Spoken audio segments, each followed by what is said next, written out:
You're watching a weapon from 1918 fight a war in 2026. No soldier behind it. No hands on the trigger. This is the Browning M2.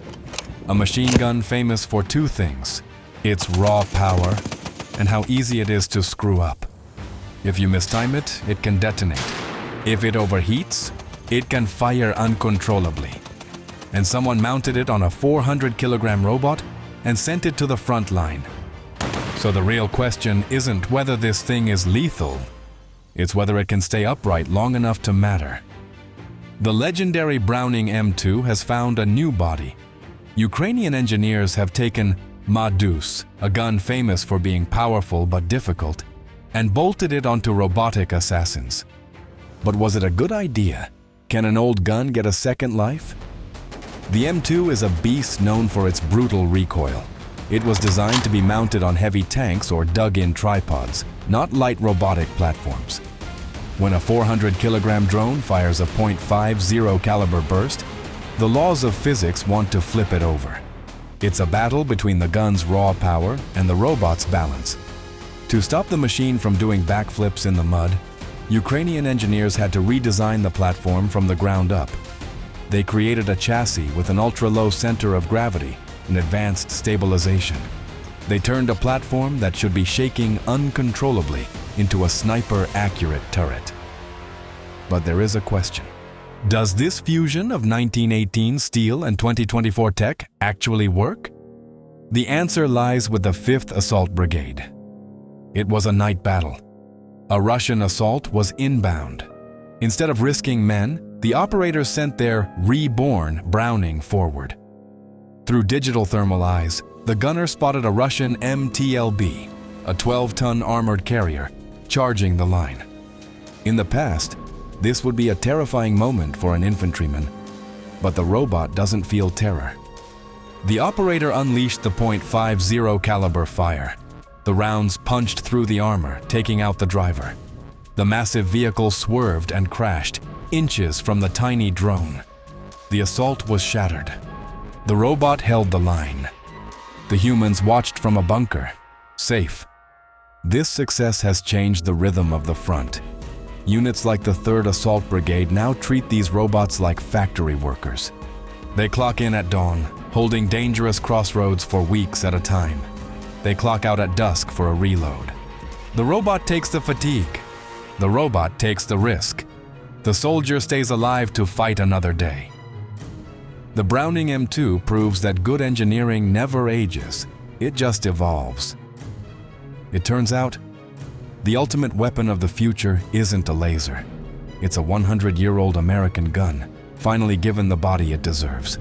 If you enjoyed this story, hit that like button. It directly signals the algorithm to support our work. And don't forget to subscribe and check out our playlists for more deep dives into modern warfare.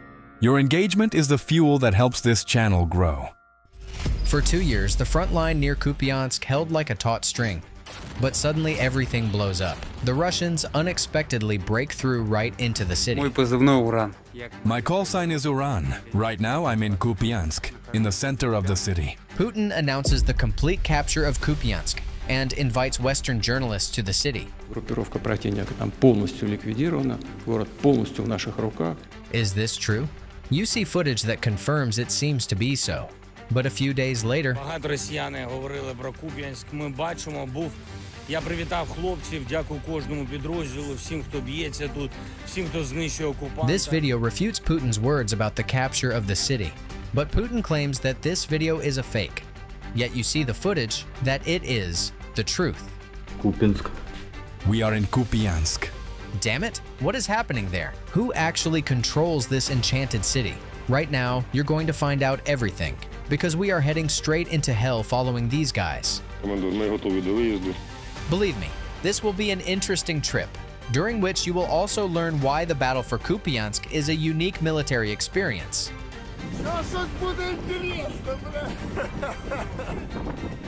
So smash that like and subscribe button to support us, so more viewers will see this video. So let's start with the Russians' unique operation to capture this city.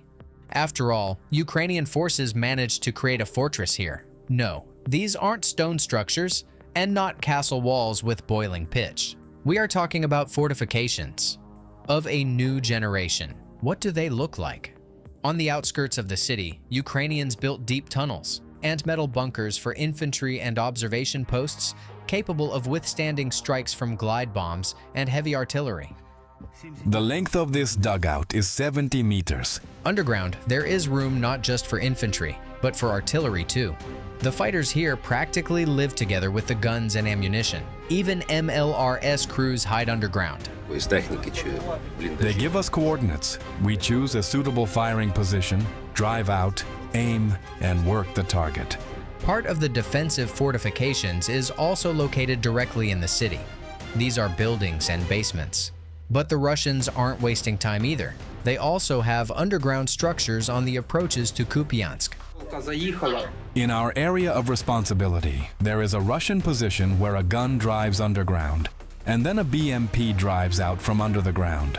Basically, there's a real underground parking lot there.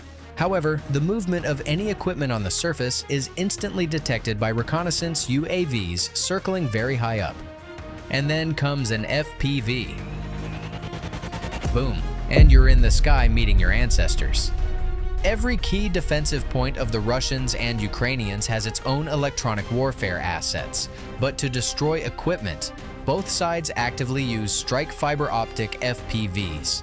The whole city and its outskirts are shrouded in a web of fiber optics. As for the infantry, they have a chance. Lone Russian infantrymen manage to cross the river unnoticed to get into the city. Then they change into civilian clothes and wait for their own. But such accumulation tactics are dubious because the Ukrainians manage to detect and destroy them, either with the help of FPVs or during raids by capture groups. A stalemate? Yes. To break the defense, the Russians need to launch a mass assault with the laying of pontoon crossings, but this is impossible. Look, this is the Oskil River. It's a strong natural obstacle. We destroyed the central bridge. The Russians are trying to move closer so they can build a pontoon crossing to reach our right bank. But we won't let them do that. The fact is that the main part of Kupiansk and the dominant heights are under the control of the AFU on the right bank. This allows the defenders to effectively shell the forces advancing on the low-lying left bank.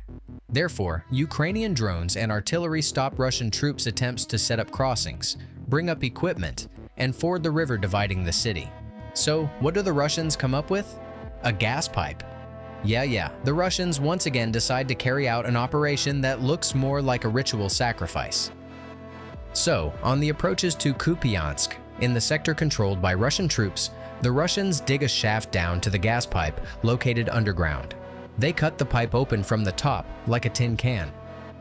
They launch groups of 10 fighters inside, 5 phones per group, 1 bottle of water per person. Everyone was provided with an electric scooter and a cart for it. On the cart rides the body armor, backpack, TM mine, grenades, assault rifle and ammo, and everything else. A tight metal cylinder. They are herded inside by the dozens. When the scooter moves, sediment rises from the floor, rust and dust. The first ones can still breathe. Those in the back inhale the filth, which gets right into their lungs as if a piston is shoving it in. The thing is, this isn't the first instance of using a gas pipe. Those fighters who took part in a similar mission in Kursk and were lucky enough to survive have severe health consequences. On X-rays, their lungs look clogged, resembling a picture of chronic pneumonia. But the pipeline helps the Russians cross the river underground, avoiding strikes from drones and artillery. On the 12th, I got into the pipe, and on the 16th, I ended up outside. Of course, the exit from the pipe is known to the Ukrainians. Later, you'll understand why they haven't destroyed this burrow yet. But for now, those crawling out of the pipe immediately get hit by drones and drops. The groups scatter, but some survive. Command orders them to move forward. The order was to reach the industrial zone, landmark, the TV tower. Don't touch the elderly, women and children, but civilian men, well, how to put it, shoot them. Although many Russians stay at the pipe exit forever, there are those who move forward. Thus, for a while, the underground route provides the opportunity to accumulate assault groups directly within the city limits. And here is the climax. At some point, the Russians occupy buildings in the city center and spread the corresponding videos. Putin is informed that Kupiansk is captured, but he isn't told that Russian units might end up encircled. Look at this map. Likely, the Russian military is counting on a defense collapse and panic among Ukrainian units. That's why they are taking such a risk. But the collapse didn't happen. Watch what happened next. First, Ukrainian units break through to the Oskil River north of Kupiansk to take control of the adjacent forests and villages. Ukrainian units act fast and hard. Under the cover of fog, the forests are cleared meter by meter. Drones hang in the air and correct their every move. Exits from the city lock shut one by one like a bolt. The Russians have nowhere left to retreat. Then Ukrainian forces bring the gas pipeline exit under insane fire control, effectively cutting off this route too. Every attempt to emerge from underground is spotted and covered with dense fire. Now the pipe isn't a road of life, but a road of death. Russian units in the city find themselves in operational encirclement. Roads are blocked. The underground path is closed. The city is squeezing around them.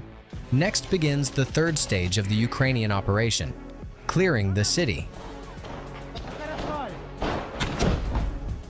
This is the hardest and dirtiest work. Entrance by entrance, floor by floor. Drones peek into windows. Assault groups go in right behind them. Many Russians end up getting captured. I was lucky to get captured, because after a drone drop I was wounded. I asked about evacuation, but the commander said evacuation is impossible. After a few more days of the counterattack, Ukrainian fighters regain control over the city center. The Ukrainian flag is raised over the city administration building again, and this video is definitely not a fake. At the time of making this video, isolated Russian units remain in the city, trying to get supplies exclusively using heavy drones. But these attempts are also shut down by Ukrainian defenders. So the fighting is still going on. And every day the Russians herd a new batch of soldiers into the pipe, hoping for success. These are documents belonging to Russian soldiers who came out of the pipeline and never made it to Kupiansk. And every day, Ukrainians post videos of them being destroyed. But why don't the Ukrainians finally destroy this damn pipe completely? Actually, in the Kupiansk area, there are 4 lines of main pipelines that the Russian army tried to use for covert movement. The diameter of 1.4 meters allows this to be done more or less successfully. But 3 gas pipeline lines are completely disabled. They were damaged during combat and flooded by Ukrainian forces, which makes moving infantry through them impossible. The 4th line, here it is. The exit from it is under full Ukrainian fire control, because destroying a gas pipeline isn't simple. For example, to destroy just one pipe, Ukrainians needed at least 3,000 kilograms of explosives. It's impossible to carry that amount by hand, so vehicles are needed. And what happens to transport when fiber optic UAVs are circling in the sky? You've already seen in this video. Therefore, keeping the pipe exit under fire control is smarter and safer. So, you've seen what is happening in Kupiansk and learned about the Russians' insane attempt to capture this city.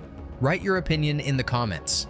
Can the Russian operation to capture Kupiansk be considered expedient from a military point of view?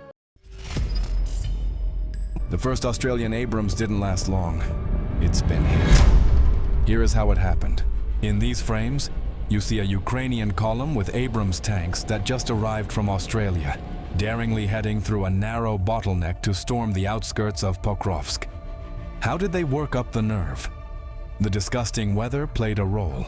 Clouds are interfering with strike drone operators. However, Russian Orlan reconnaissance UAVs already see their movement. Hiding these mastodons is truly difficult. Ahead of the tanks rides a mine-clearing vehicle based on the Abrams. It's almost a tank, just without the gun. However, an M2-Browning 50 caliber machine gun is mounted here for self-defense. Following behind are 2 Australian Abrams. This is their first battle in Ukraine. Bringing up the rear of the convoy are an M2 Bradley and 2 M11-17s. They are carrying the infantry, meaning this is a purely American assault from the standpoint of hardware. And this assault also looks as if the Ukrainians are checking whether there is still a place for tanks in war. But you've already seen what usually happens to hardware in the gray zone. However, because of the Australian Abrams, let's call this offensive. The kangaroo leap. How will it go this time? Why is the Ukrainian command taking such a crazy risk? Who among them will not return from battle? Right now, you'll see everything and understand everything. But first, hit that like button and subscribe to the channel, which we need to appease the harsh YouTube algorithm. Let as many viewers as possible see this story, and let's head to the battlefield together with the crews. So first, the hardware leaves cover. It's not excluded that Russian scouts are also watching this video, so the Ukrainians are not demonstrating the permanent basing locations of their Abrams and APCs. All participants of the show gather into a column on the highway leading to Pokrovsk. The main goal is to reach the outskirts of the city and dismount the infantry, who will then hold the bridgehead. The sky is clear for now. Therefore, the main danger lies on the ground. It's PTM-3 mines that are scattered everywhere here. The Russians deploy them remotely with the help of MLRS cluster shells. When a tank or APC approaches, the mine's magnetic sensor triggers, and the shaped charge punches through the belly or destroys the running gear. The mine plow in front of the M1150 is capable of withstanding several dozen high-explosive blasts. But a shaped charge weighing 1.8 kilograms can burn through it and damage it on the very first hit. However, for now, everything is going according to plan. Mines are exploding, but the convoy is moving. Let them bark. The kangaroo keeps hopping. We have time to explain a bit about the main striking fist of this convoy, the Abrams tanks provided by Australia. It turns out, they differ significantly from the American version. The Australian Abrams run exclusively on diesel fuel. It's unlikely this required significant engine modifications, since the powerful Honeywell AGT-1500 gas turbine power plant is multi-fuel and capable of operating on various types of fuel, including JP-8 aviation kerosene, gasoline, and diesel fuel. Most likely, it's about fine-tuning the algorithms flashed into the digital electronic control unit. Why then was the delivery of the Abrams to Ukraine delayed? Rumor has it that the delay happened due to disruptions at the logistics center in Poland. In total, the plan was to transfer 49 tanks by mid-summer, but the last tanks arrived in Ukraine only at the beginning of December. Straight into battle? Wait, it turned out that the base weight of the Abrams for Ukraine is lower, clocking in at about 57.2 tons. Yeah, there's no secret uranium armor here. That's exactly why, in addition to the standard Abrams reactive armor tiles on the flanks, the Ukrainians installed additional Contact 1 protection all around. However, the Australian version of the Abrams has some upgrades. Installed here are cool observation devices and a thermal imager for the M2-Browning machine gun, which will play an important role in this assault. But no less significant a role will be played by this specific construction on top. Look, this protection has evolved significantly compared to the early cages you might have seen in our previous videos about the American tank. If you haven't seen it, do so after watching this video. The new folding sections are made on hinges. This is critically important for the emergency evacuation of tankers from a hit tank. Stretched over the structure are strong nets made of synthetics or thin steel cable. They cover not only the roof, but also the rear part of the turret, where the ammo load is located. Their purpose is to catch the drone or force it to detonate at a distance from the main armor, preventing the shaped charge jet from forming correctly. So, the additional reactive armor, rubber-reinforced skirts on the lower part of the tank that protect against shrapnel, and the complex cage with nets added a few tons of weight. However, this isn't excess weight. The Abrams now weighs 61 tons, which fully corresponds to its specs. And here are the outskirts of Pokrovsk. This long-suffering Ukrainian city has turned into hell, because it's been in the gray zone for several months already. The first target is the gas station building where Russian fighters are sitting, because it's an ideal point to control movement along the highway between Pokrovsk and Marder. After the first shot from the Abrams, the M2 Bradley finishes the job. The 25mm Bushmaster autocannon turns large debris from the building into smaller gravel. After this, a group of Ukrainian fighters captures the gas station. The first part of the plan is executed. Meanwhile, the lead Abrams has advanced further. Right now, it's firing at buildings that were once warehouses and production workshops. We have identified this spot. This street is named in honor of the defenders of Ukraine. Besides the gas station, a fire brigade, a repair shop, and a car dealership used to be located here. Now these are Russian and Ukrainian positions. The Abrams hammers the enemy, covering the movement of Ukrainian infantry from the gas station to the concrete buildings, where it will be easier to hold the defense later. For finer work, the Abrams commander uses the machine gun. The Mastiff provides the opportunity to save shells in some cases. While the tank does its thing, the ones for whom this whole ruckus started step onto the stage. Ukrainian stormtroopers dissolve between the houses in groups of 2 or 3 people. This isn't chaos, but a drilled algorithm. Some cover, others enter, and the third group watches further ahead.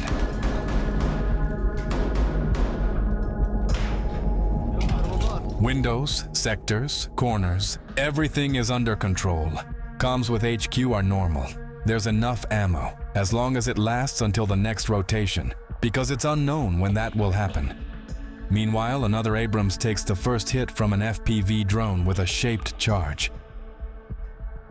The Abrams is immobilized. It's a pity. Now they'll turn it into mincemeat, or send it to Red Square near the Kremlin. Fortunately, the crew wasn't hurt. The tankers managed to abandon the vehicle before the next drone arrives. Even immobilized and without a crew, the Abrams continues to attract Russian drones. Meanwhile, having received the order to pull back, the other vehicles return to the highway and head to base. The Kangaroo Leap is finished. You saw the baptism by fire, and the first loss of the Abrams that arrived in Ukraine from distant Australia. But this is far from the first demise of an Abrams in this war, and not the first time American armor saves the crew. Here are the wildest cases. This Abrams took 12 hits.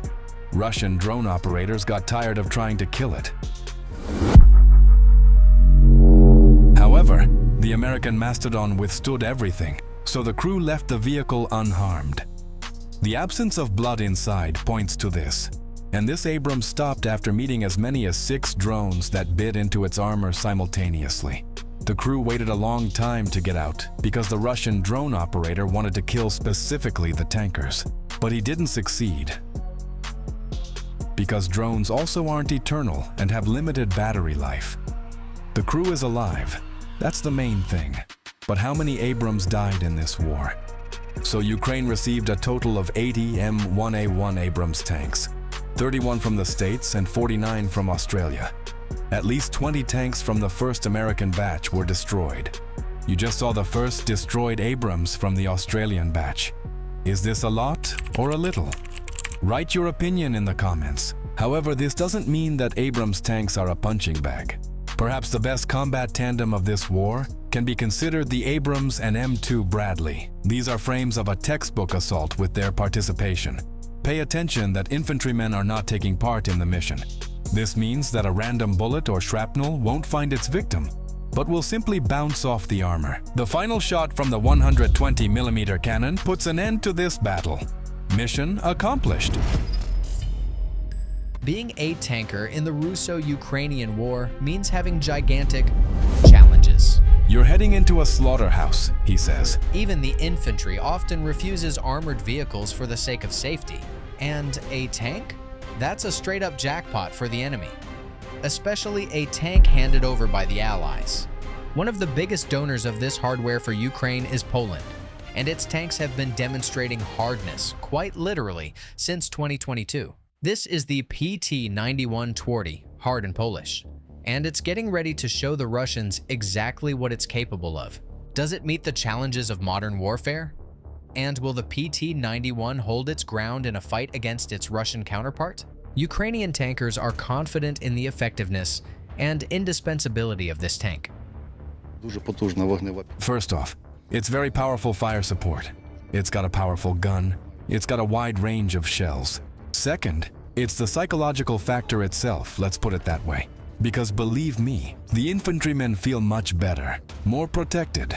Third, this tank, well, it can really dismantle any obstacle thanks to its powerful gun. So what kind of gun is this that's capable of dismantling any obstacle? Actually, nothing fancy. It's a smoothbore gun from the Soviet era, standard for this class of tanks, since the PT-91 actually hails from the Cold War days, even though it was realized in the 90s using Western tech. As far as I know, this is a licensed version of the Soviet T-72 M1 tank, just the one that was manufactured in Poland. In reality, it's easy to get confused on this topic, and it's worth emphasizing that T-72 M1s were produced in Poland without significant changes during Soviet times. But the Twardy, that's a purely Polish development based on the T-72. A little less than 300 of them were manufactured, and a portion was handed over to the armed forces of Ukraine. An important advantage of the Twardy compared to other Western tanks in wartime conditions was that Ukrainian tankers didn't need much time to master these machines. Repair and maintenance of the tanks didn't become a problem either. However, among Ukrainian tankers, views on this tank still diverge. Practically, it doesn't differ from the T-72 at all, whether it's the 125 smoothbore gun here or the PKT machine gun that's mounted. We haven't even taken off the NSVT tank machine gun yet, because the grill is in the way. So it's equipped with the same stuff as the 72. The only difference in it is just the engine. But Ole sees it differently. Well, let's put it this way. It works an order of magnitude better than the Soviet design. It's still quicker. Maneuverability.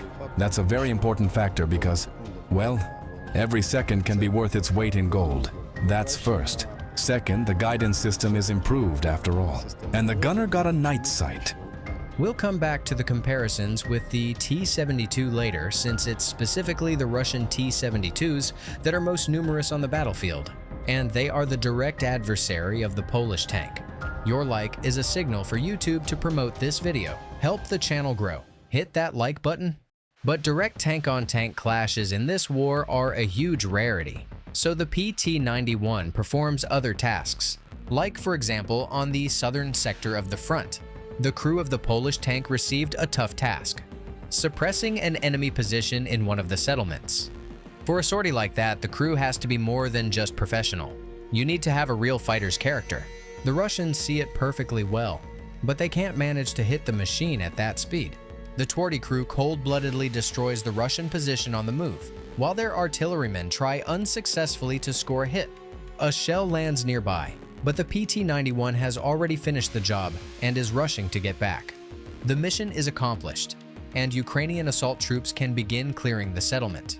The operation went down so fast that neither the drone operators nor the operators of the ATGMs had time to get their bearings.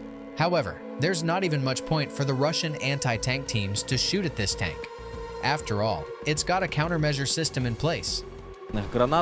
When a beam aimed at the tank is detected, the sensor trips and triggers the ejection of a smoke grenade. The smoke grenade makes it impossible for the laser to focus. There are sensors standing guard that see and warn the crew that some weapon is locking onto the tank. Well, doesn't matter which one, anything that has laser guidance, and it can automatically activate the smoke canisters. They contain aerosol, smoke with aerosol. Its job is to defocus the laser beam in order to reduce the probability of the machine itself getting hit. Aside from this, it's worth noting the reactive armor of this tank separately. The Poles developed this specifically for these machines. You see, it fits very tightly, and it's very easy. Small cubes. It's very easy to cover the turret with them, leaving only tiny gaps. It's better than contact, and the frontal armor withstands a hit from a tandem heat charge. Here we have two types of armor, Polish and the Soviet contact type. The operating principle is the same, but this one is more modern. It's a Polish development the Poles created as a replacement. See these gaps? If a heat shell hits here, it has a chance to burn through the side. But here there are no gaps, meaning you could only hit a gap like this by pure accident. That's for when the crew sinned in a past life.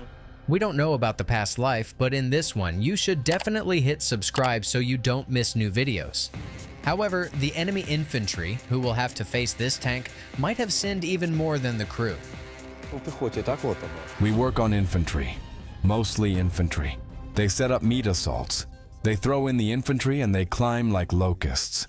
Well, against the infantry to scare them off a bit. A high explosive fragmentation shell. That works like a charm. It lands beautifully there. Believe me. And it's worth believing, because during the Russo-Ukrainian War, there were cases where just one tank cleared a village. Like, for example, the village of Petrivka in the Donetsk region. Here, a single PT wreaked as much havoc as a whole unit. The adversary's cover turns into nothing in a few seconds, and the enemy is left only to wait for their fate to be decided. So, true professionals of their craft are working on the Twardys. Does such character come included in the kit with the tank? Actually, a lot depends on the training process. And where is it better to learn how to use a Polish tank than in Poland? In Poland, we were there for 40 days, I think. The Poles did it beautifully. We didn't understand them because, well, it's the Polish language, and this is Ukrainian. But they tried. If you can't understand via language, they showed it right there in practice. Climbed in there. He shows this, shows that. But there are tankers for whom the training came much easier. Everything inside here is in the Polish language. But I don't have problems with the Polish language. I read it. I can speak Polish. So the language barrier is not a problem. But still, the Twardy, like any piece of tech, has its downsides. First of all, it is, after all, the outdated technical side. The Twardy has managed to fight on all sectors of the front, from Kherson to the Kursk region. Still, time takes its toll. Even the relatively not-so-old Twardys assembled in the 90s are capable of showing fatigue. We call him Grandpa. Grandpa is old. He's a geezer. He doesn't want to fight. There's always some excuse. Sometimes the radio isn't working. Sometimes something else isn't working. Well, if we live together, then it's like everything fuses into one whole. We understand one another, whether it's the gunner, or the mechanic, or the commander. Even without the radio, it's possible. Well, with the radio, it's only bad with the mechanic driver because you can't get through to him. He needs it like reins on a horse to steer him. But with the gunner, you can do it without the radio. Just look at each other and he already knows what you want, what I want. However, it's time to raise the main question. Is it better than the most mass-produced Russian T-72? First off, the Polish engine, electronics, and the hardware in general are better than the Soviet analog. Second, Soviet tanks were by their nature a disposable breakthrough weapon, and therefore the designers didn't worry too much about the question of protecting the tank operators, unlike those same Leopard 2s or M1 Abrams. But the Polish developers eliminated this birth defect and created a full-fledged tank capable of performing a wide spectrum of tasks. By the way, in comparison with the Leopard 2 or M1 Abrams, the PT-91 has both advantages and disadvantages.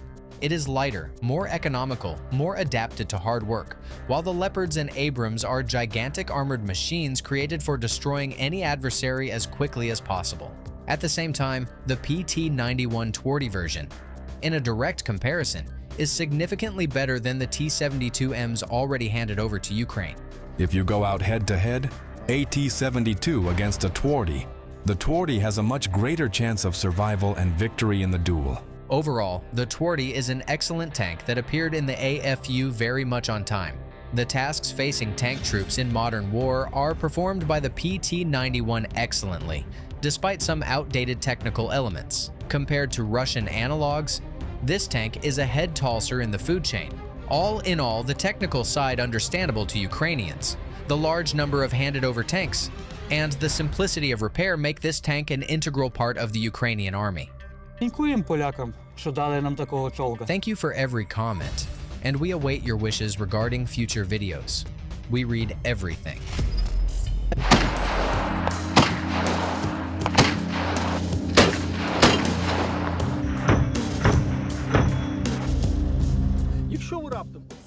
You are looking at a beautiful Marder infantry fighting vehicle. The IFV our German partners provided, so we can effectively destroy the enemy. Today, these Marders are working with the 33rd Separate Assault Regiment, where the guys, new crews, are being formed and trained, drilling different combat disciplines on these machines. According to our instructors, this vehicle is so straightforward that even a person who had absolutely nothing to do with armored vehicles before, completely untrained, can operate it. That person would be me. So right now, I've got a great opportunity to move into the gunner seat of the Marder IFV and see how this works in practice, and even press the trigger myself. We're waiting for the vehicle commander now. Vasil is carrying out this honorable mission today. Mr. Vasil, I've got a question. Look, my foot doesn't quite fit. See? It's right here. Is that a problem? Or do I need to somehow tuck it inside properly? You must pull your foot in when the turret starts rotating, because when the turret turns, all of this here is moving with it. If your foot stays there, you'll just tear your knee off. Plain and simple. This is your fire control console, the panel you'll be using to fire. We're powering up the panel now. So this is my main sight, right? This one here? Yes, that's your sight. It works kind of like in an aircraft. You move it left and right. Got it. Lifted it a bit. Ready to fire. Almost ready. Almost ready. Right. To begin firing, we need to select the type of ammunition you'll be using. I'm closing my hatch so we get less blast and noise inside.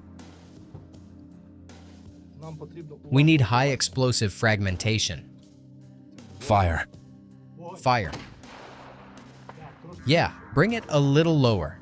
Let's go a bit lower. A little lower onto the target. Give it a burst right away. Got it. Collapsed it. You collapsed it. Now single shots.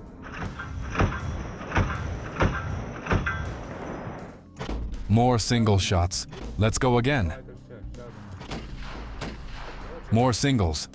Burst. Target destroyed. That's it. Cease fire. Share your impressions. Impressions are solid. For a first try, you'd make a pretty decent gunner. With your guidance, it feels like missing is actually hard. The target is completely destroyed. Guys, honestly, absolutely unreal impressions from the 20mm cannon of the Marder IFV. And now you're going to see how this is done by more experienced fighters of the 33rd Separate Assault Regiment.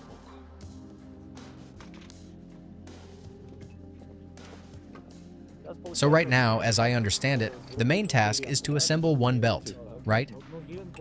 One belt, and then check that the rounds are properly chambered, so there's no jamming. And you check that using these devices, right? Yes, this is a special tool. This is how it's checked. So that makes 280 high explosive fragmentation rounds and 3 armor piercing. And for the MG, I think it's up to 1,000? The MG takes 500 rounds. What kind of targets do you usually engage? Usually lightly armored vehicles, infantry, clearing enemy positions. In each of these rounds, there are about 1,000 steel fragments, like needles. The average lethal spread is about 7 to 10 meters. That's roughly 23 to 33 feet of effective kill radius. Support the channel with a like and subscribe. So, does a Russian IFV stand any chance against a Marder? Against a Marder? No chance at all. None.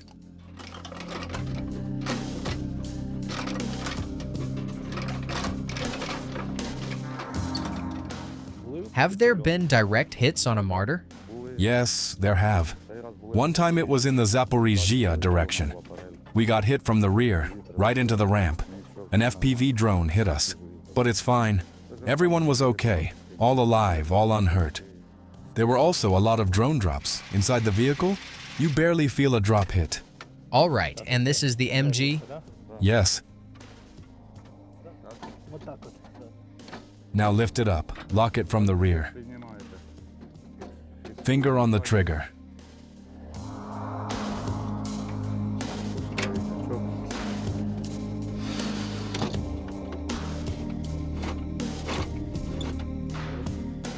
And you cock it with this, right? It's cocked from inside. So when they're already mounted and in position, there's nothing you can do manually anymore, right? Everything is cocked hydraulically. Today we'll get to see how this machine gun works. 3 people fully load out at once. Even if you fired off everything, you're given a designated spot where you can reload. You have to be fully restocked, 100%, within half an hour. These little locks, are they standard issue? Yes. They come with locks?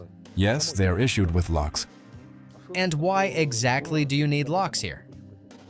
These are the true patches. They're kept locked, meaning if we leave the vehicle, the whole vehicle gets locked down. So nobody can crawl in there and start rummaging around, looking for a screwdriver or something. That actually happens sometimes? It can happen. Someone suddenly urgently needs a screwdriver. And where else would you look for one if not inside a German Marder? Because in a German Marder, if I understand correctly, you basically get a whole toolkit. We can open the side compartments and show the standard kit. Oh, that's interesting. Show us. Western equipment really leaves an impression. It's hard to stop once you start looking. I mean, just look at the seat. Beautiful. Almost anatomically shaped, with side support. Everything you'd expect in an expensive luxury car is implemented right here in the Marder. And let me remind you, the vehicle was designed in the early 1960s, and that's when the first Marders entered service with the German military. And now, there it is. You've just inserted the ignition key, right? Ignition, noise suppression, electrics. No alarm system installed here? I'm kidding. You know, beep, beep, beep, beep. The Marder's standing there. And you're like, ah, someone's gone in looking for a screwdriver. Here we've got axes, a hacksaw, a pickaxe. And what's this tube right here? That's a torque wrench. It has the load rating marked on it. See that? You can read it right here. The torque value is needed so you know with what force and how correctly you've tightened a bolt. The Germans even thought of that. It's hard to imagine something like a torque wrench inside a BMP-1, right? That's true. And this is used for what? For tightening the track. If the track breaks, you use this to pull the track together so you can reinstall it when it's being replaced. I'm just pointing out this German-level pedantry. Everything is neatly packed into these small boxes. See that? Yes, these are spare contacts for the smoke launch system. In a separate little, what do you call it? A pouch. What's this thing actually called?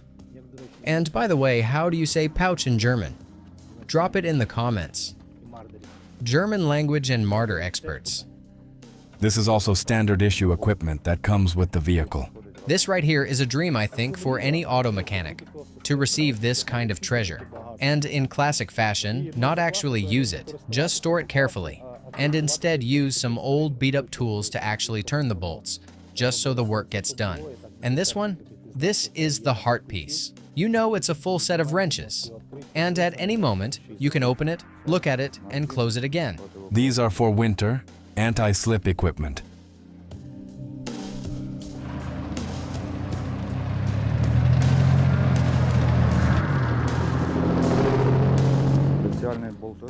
And this is a special bolt cutter that's stored inside the vehicle. On a combat mission, we keep it inside. It's intended for emergencies. If the hydraulics fail, the troops inside can cut the cable and push the rear ramp open with their feet. Got it. Well then, it's time to see how it works in real combat conditions. How this Martin, this German Martin, works in action, what it's capable of, and who it can tear apart with its teeth.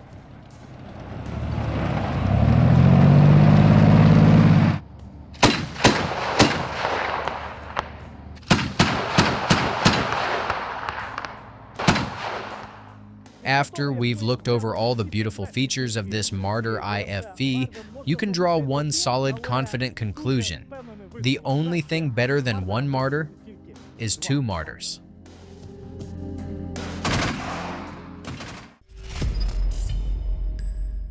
Please, just give it gas and it goes. It just moves. No problems at all. You don't overthink it. You've got other tasks to worry about.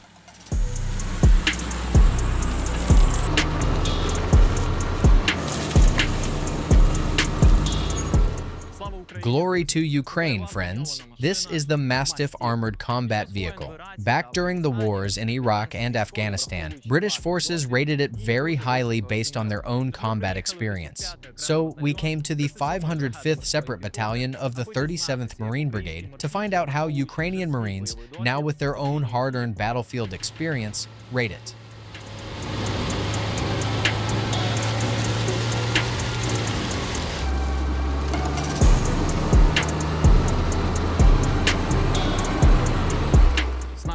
With us is Red, the driver mechanic of this combat vehicle, who's been running missions in it for more than 2.5 years.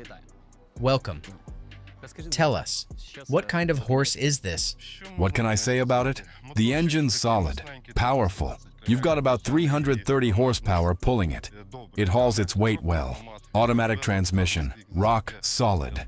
As long as I've been driving it here, carrying out combat missions, it's never let me down once. And the armor on this machine is good. I've read that when it was designed, they reinforced it with thicker vertical armor. So it's actually that good. Yes, yes, yes. It takes serious hits. They say it's supposed to withstand even a direct tank round. Well, thank God none of us have tested that. But I think it might, yeah. It's very tough. And you know, it really works. So many times FPV drones have hit me, both heavy and light ones. And this vehicle saved lives. Mine and the infantry riding inside. It was during the assault on the settlement of Novodonetsk. Our column, 10 Mastiffs total, moved in to storm the town. That was when we first saw what these vehicles were capable of. When we reached the outskirts, on both the right and the left, 2 Mastiffs hit mines. But the most important thing, we found out later, was that no one inside those vehicles was injured. That's when we saw how the vehicle holds up against a mine blast.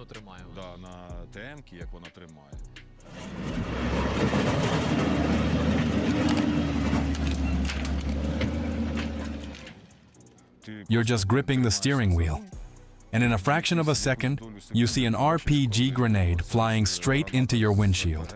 And then, just like that, the glass turns into a net, a spider web, a mesh. And that's it. But it held? Yes.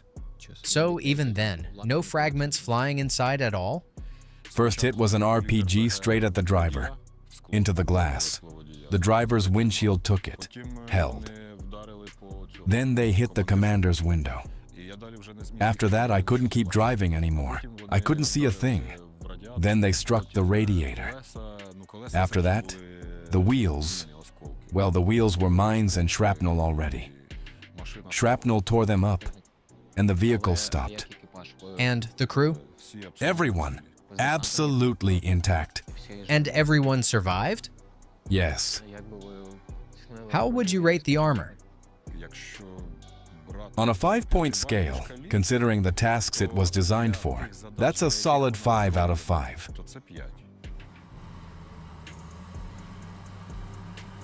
Support the channel with a like and subscribe. This cage armor, this grille, is that standard? Or did you weld it on yourselves? No, we didn't add it. It's standard, factory made. The vehicle came like this from the start. You mentioned there are several versions with different cage setups. This one specifically, is it built for a machine gunner? For active assault work? Yes. For example, right now in our unit, and I think we were kind of pioneers in this, we've got a vehicle set up specifically to carry out machine gunner combat tasks. There's an armed group inside, guys ready to back up the infantry. If our vehicle can't reach them logistically the usual way, it punches through, the machine gunner opens fire, the infantry mounts up, and it carries out evacuation. The whole setup is built so the machine gunner can fight left, right, and to the rear. Nothing blocks him. What machine gun do you mount on it? Canik, Turkish-made, 50 caliber. I think when the enemy hears this thing roll in and start firing, they start running. They're afraid of this gun. It punches hard and gives really strong fire support to the infantry. Tear them apart.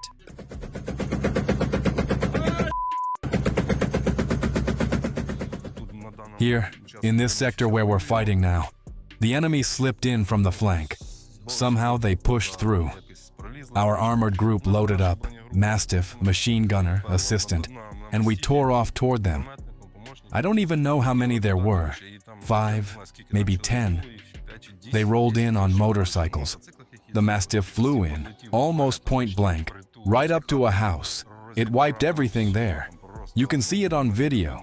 When all that starts flying, the house just collapses completely. They got shredded.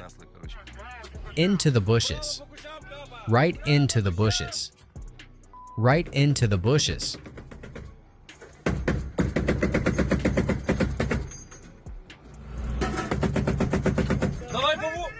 Reloading. Everything depends on the driver, whether you panic or not. The people inside are always watching the driver, how you act. Whether you're scared, whether you're about to bail out and run, you have to show them, guys, it's fine, we'll get there. The most important thing is that the driver has to be the anchor, because everyone's looking at him.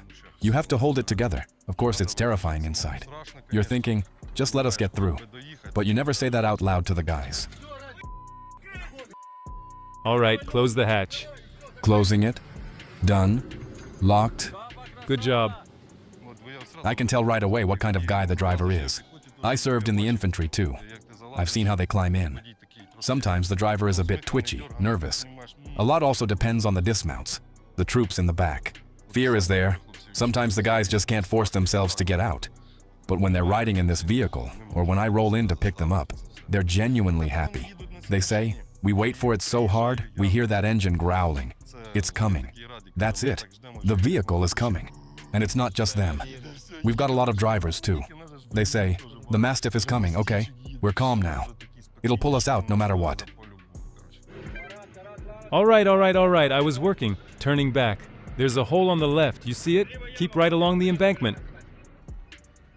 Everything works in tandem. It's never just the driver alone. It's the guide next to you who shows the right path. It's the machine gunner covering you as you move. All of it works together, plus a solid vehicle. That's why we hold on. That's why we get through. Let's talk about the suspension and chassis a bit. You showed a video where it came in basically riding on the rim. Yes.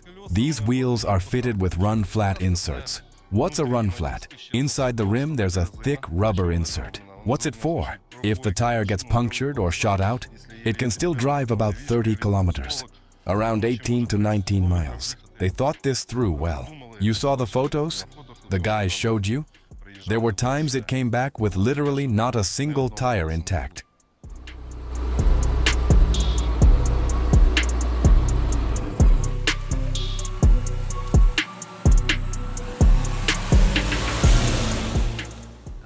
And I see cameras here. Have you driven at night? Yes. The last time was exactly like that. They hit us again. I was evacuating guys from another vehicle. They'd been disabled. I took hits too. Everything got shredded. Fire everywhere, things burning. Through the windshield, you can't see anything. I switched on the camera. We drove out. We saved the vehicle, and we saved the guys. That's from my own experience.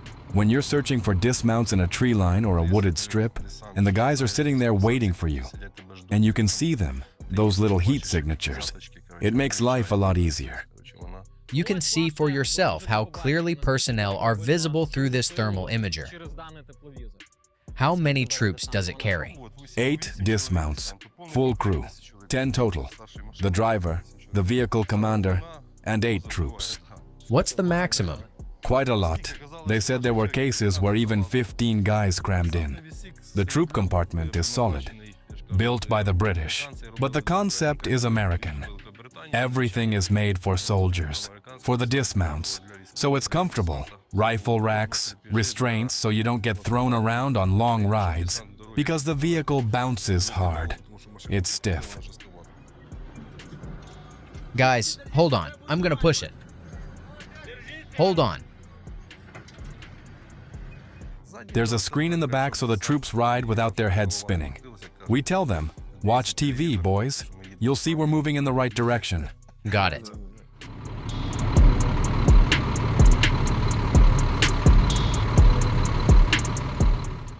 Everything simple is genius. Nothing extra that the driver has to study for weeks. You can explain it in a few words, train a guy fast, and he'll sit down and drive. I say, we can try it. I'll explain it to you right now, and you'll get how it works. But there's one catch, like you said, the doors. Yes, the doors. I've driven other vehicles too, where the doors open. When I took hits, that saved me. The last time I got hit, a drone slammed right into the front, straight into the windshield. Smoke, gases. You can't breathe at all. Shrapnel wounds are one thing, but when you can't breathe, that's worse. On those other vehicles, you open the door, it vents out. On this one, they made really good armor. Thick, solid armor, but the doors don't open, and the driver and vehicle commander are the very last ones to abandon the vehicle. So here the priority is protection, but with some loss of mobility. Yeah, exactly. This is mainly for the driver and the vehicle commander. That's why they built this kind of armor, to make sure we don't just jump out of the vehicle. So this is additional armor on top of what it already has? Yes, yes. First, all the valves have to cycle on. All right. Now flip that same toggle switch and start the engine. Up? Just up. Hold it until the engine catches. That's it. Starting. We're live. Whoa, 5,000 kilometers on the odometer. So overall, this is basically a new vehicle? Brand new. All right, press drive. That's it, we're moving. Let go. Release the brake, release the brake. Don't touch the gas yet, it'll climb the hill on its own. I can feel the power steering right away. Yeah. What's its top speed anyway? On paved road, it can hold about 100 kilometers per hour. And in real combat conditions, how fast do you usually move? If the terrain's rough, uneven, 60 kilometers per hour max. Fuel consumption, what does it burn per 100? In this kind of mode, around 35 to 40 liters per 100 kilometers. In full combat mode, it can go up to 60 liters per 100 kilometers. Does it even make sense to compare it to any classic Soviet-era vehicle? Or is that just different worlds? No, not really comparable at all. Completely different classes. I'd say this is a higher class than any of them. Please, just give it gas and it goes. That's it. Yeah, I can feel that. You don't overthink anything. You've got other tasks to focus on.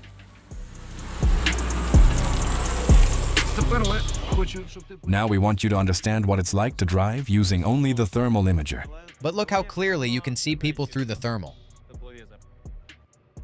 Honestly, the feeling is Hold the road. holding the road.